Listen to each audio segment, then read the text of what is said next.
వికారాబాద్ జిల్లా కలెక్టర్ దాడి ఘటన కేటీఆర్ మెడ చుట్టుకుంది.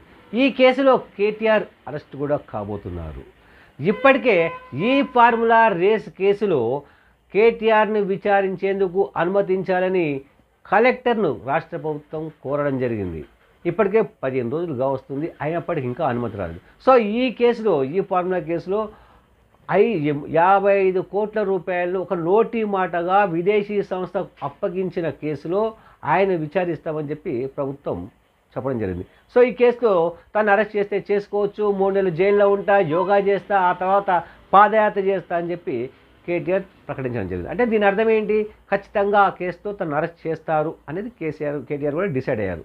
సో ఆ కేసు అట్లా ఉండగానే లగచర్లలో ఫామ్ సిటీ కడతామని చెప్పి ప్రభుత్వం భూసేకరణ కోసం ప్రయత్నం చేసింది. భూసేకరణ విషయంలో ప్రజాభిప్రాయ సేకరణ కోసం జిల్లా కలెక్టర్తో పాటు ఉన్నతాధికారులందరూ లగచర్ల 3 కిలోమీటర్ల దూరంలో ఒక వేదిక ఏర్పాటు చేసి అక్కడే అంత ప్రజాభిప్రాయ సేకరణ కోసం సిద్ధమైతే అక్కడ ఎవరు జనాలు రాలేదు. సో బీఆర్ఎస్ సంబంధించిన స్థానిక నాయకుడు సురేష్ అక్కడికి వచ్చి అంతా కూడా ఊర్లో సిద్ధంగా ఉన్నారు, అందరినీ రమ్మని అధికారులను తీసుకురావడం జరిగింది. ఊర్లోకి వెళ్ళగానే అక్కడ ఆల్రెడీ రెడీగా ఉన్న కొంతమంది సురేష్తో పాటు మరి కొంతమంది దాడి చేయడం జరిగింది. సో ఇది చాలా తీవ్రమైన విషయం. ఒక ఐఏఎస్ ఆఫీసర్తో పాటు ఉన్నతాధికారుల మీద దాడి చేశారు. సో అది ప్రభుత్వం కూడా చాలా తీవ్రంగా పరిగణిస్తుంది. ప్రజాభిప్రాయాలు చెప్పొచ్చు. సో భూములు పోవాలా వద్దా, తీసుకోవాలా వద్దా ఏంటి అనేది. అంతేగాని ప్రజాభిప్రాయ సేకరణకు వచ్చినప్పుడు దాడులు చేయడం అంటే అర్థం ఏంటి? సో ఇందులో సూతదారులు పాతదారులు ఎవరు అంటే అక్కడ స్థానిక మాజీ ఎమ్మెల్యే పట్నం నరేందర్ రెడ్డి ఇక్కడ సూతదారి, అయితే పాతదారి, ప్రధాన సూతదారి కేటీఆర్ అనేది ఇక్కడ పోలీస్ రిమాండ్ రిపోర్ట్లో క్లియర్గా చెప్పడం జరిగింది. సురేష్ కూడా బీఆర్ఎస్ నాయకుడు. సురేష్ ఎందుకు దాడి చేశాడు అంటే ఆయనకు ఈ సంబంధించి 7 ఎకరాల భూమి పోతుంది, ఆయన భూమి పోతున్న బాధలో మాట్లాడకూడదా, తిరగబడకూడదా అని కేటీఆర్ చెప్తుంటారు. సురేష్ కావచ్చు, సురేష్ తమ్ముడు మహేష్ కావచ్చు, వాళ్ళకి సంబంధించిన భూములు ఎక్కడా కూడా భూసేకరణ పోవడం లేదు. క్లియర్గా కలెక్టర్ ఇచ్చిన రిపోర్ట్లో ఉంది.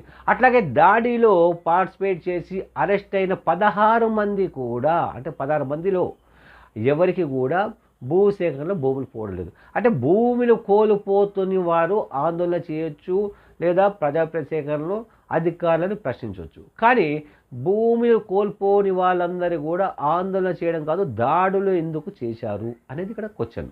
అంటే వీరందరూ బీఆర్ఎస్ నాయకులు. ఇక్కడ ఆల్రెడీ ఫోన్ కాల్స్ కూడా పరిశీలించారు.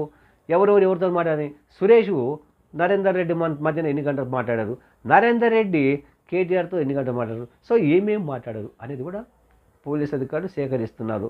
సో ఈ కేటీఆర్ ఆదేశాల మేరకే నరేందర్ రెడ్డి దాడి చేయించారని ఇప్పటికే పోలీసులు నిర్ధారణకు వచ్చారు.